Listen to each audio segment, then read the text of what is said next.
عالمی اختراعی اشاریے 2024 میں بھارت اپنی کارکردگی بہتر بناتے ہوئے 133 عالمی معیشتوں میں اب 39ویں مقام پر آ گیا ہے۔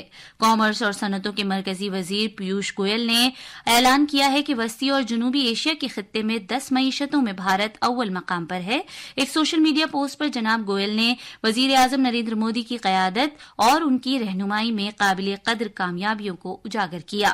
انہوں نے کہا کہ بھارت کم متوسط آمدنی والی معیشتوں میں سر فہرست ہے، جبکہ عالمی دانشورانہ املاک تنظیم اور سائنس اور ٹیکنالوجی کلسٹر درجہ بندی میں چوتھے مقام پر ہے۔ عالمی اختراعی اشاریے کی درجہ بندی میں بھارت کا اوپر آنا ایک نمایاں پیش رفت ہے، کیونکہ بھارت 2015 میں 81ویں مقام پر تھا۔ عالمی دانشورانہ املاک تنظیم کے جائزے کے مطابق سوئٹزرلینڈ، سویڈن، امریکہ، سنگاپور اور برطانیہ دنیا کی سب سے زیادہ اختراعی معیشتیں ہیں، جبکہ چین، ترکی، بھارت، ویتنام اور فلپائنز ان ملکوں میں شامل ہیں جو گزشتہ 10 سال میں تیزی کے ساتھ اوپر آئے ہیں۔ آج دنیا بھر میں سیاحت کا عالمی دن منایا جا رہا ہے۔ لوگوں کو جوڑنے اور معیشتوں کو تقویت پہنچانے میں سیاحت کے رول کو اجاگر کرنے کے لیے ہر سال 27 ستمبر کو یہ دن منایا جاتا ہے۔ اس سال کا موضوع ہے سیاحت اور امن۔ مستقبل کی نسلوں کے لیے زیادہ پائیدار اور مساویانہ سیاحتی صنعت کو فروغ دینا بھی اس کا مقصد ہے۔ اس موقع پر سیاحت کی وزارت ترقی اور عالمی ہم آہنگی کو بڑھاوا دینے میں سیاحت کے اہم رول کو اجاگر کرے گی۔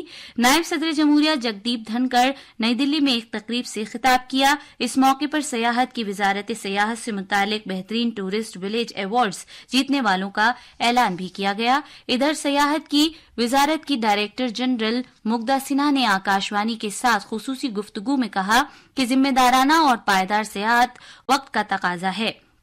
محترمہ سنہا نے دنیا بھر میں امن اور خوشحالی کے لیے ایسی سیاحت پر توجہ مرکوز کیے جانے پر زور دیا جس میں دیہی خواتین، نوجوان اور مقامی برادری قائدانہ رول ادا کرے۔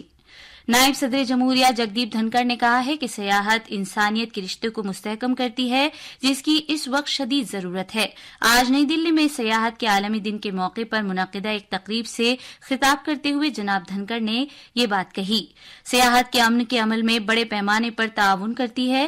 انہوں نے کہا کہ پوری دنیا امن کی خواہاں ہے۔ نائب صدر جمہوریہ نے کہا کہ دنیا کے کسی بھی حصے میں کوئی تنازع کرۂ ارض کے ہر حصے کے لیے ایک اذیت ہے، کیونکہ اس سے سپلائی چین میں خلل پڑتا ہے۔ جناب دھنکڑ نے زور دیا کہ اس سال عالمی یوم سیاحت کا موضوع سیاحت اور امن بہت اہمیت رکھتا ہے۔ انہوں نے مزید کہا کہ یہ موضوع بھارت کے لیے بھی موضوع ہے، جو سب سے بڑی متحرک اور فعال جمہوریت ہے اور جو انسانی آبادی کے چھٹے حصے کا مسکن ہے۔ نائب صدر جمہوریہ نے عالمی یوم سیاحت کو عالمی اقتصادی ترقی، سماجی ترقی اور ثقافتی تبادلے پر سیاحت کے گہرے اثرات کو اجاگر کرنے والا دن قرار دیا۔ بھارت کے محکمہ موسمیات IMD نے آج سوراشٹر اور کچھ کونکن، گوا اور مدھیہ مہاراشٹر میں کہیں تیز اور بہت تیز بارش کی پیش گوئی کی ہے۔ بہار میں جنوب مغربی مانسون ایک بار پھر سرگرم ہو گیا ہے، جس کی وجہ سے ریاست میں موسلادھار بارش ہو رہی ہے۔ ریاست کے متعدد علاقوں میں شدید بارش ہو رہی ہے۔ جاپان میں لبرل ڈیموکریٹک پارٹی کے لیڈر شیگیرو ایشیبا ایک زبردست مقابلے میں اپنی پارٹی کی قیادت حاصل کرنے کے بعد ملک کے وزیر اعظم بننے کے لیے پوری طرح تیار ہیں۔ جناب ایشیبا سخت گیر قوم پسند لیڈر سنائے تکائچی کے خلاف صدارتی دوڑ میں 215 ووٹ حاصل کرنے کے بعد فاتح کے طور پر ابھرے ہیں۔ کرکٹ میں بھارت اور بنگلہ دیش کے درمیان 2 میچوں کی سیریز کا دوسرا آخری ٹیسٹ میچ کانپور میں کھیلا جا رہا ہے۔ اب سے تھوڑی دیر پہلے تک بنگلہ دیش نے اپنی پہلی اننگز میں 3 وکٹ پر 80 رن بنا لیے تھے۔ آخر میں خاص خبروں کی سرخیاں ایک بار پھر۔ جموں کشمیر میں تیسرے اور آخری مرحلے کے اسمبلی انتخابات کے لیے چناؤ مہم زور شور سے جاری ہے۔ قومی جانچ ایجنسی NIA نے اس سال جون میں ایک بس پر ہوئے جان لیوا دہشت گردانہ حملے کی تحقیقات کے سلسلے میں متعدد مقامات پر تلاشی کی کارروائی شروع کی ہے۔ آج عالمی یوم سیاحت منایا جا رہا ہے۔ نائب صدر جمہوریہ جگدیپ دھنکڑ نے کہا کہ سیاحت انسانیت کے رشتے کو مستحکم کرتی ہے اور امن کے عمل میں بڑے پیمانے پر تعاون کرتی ہے۔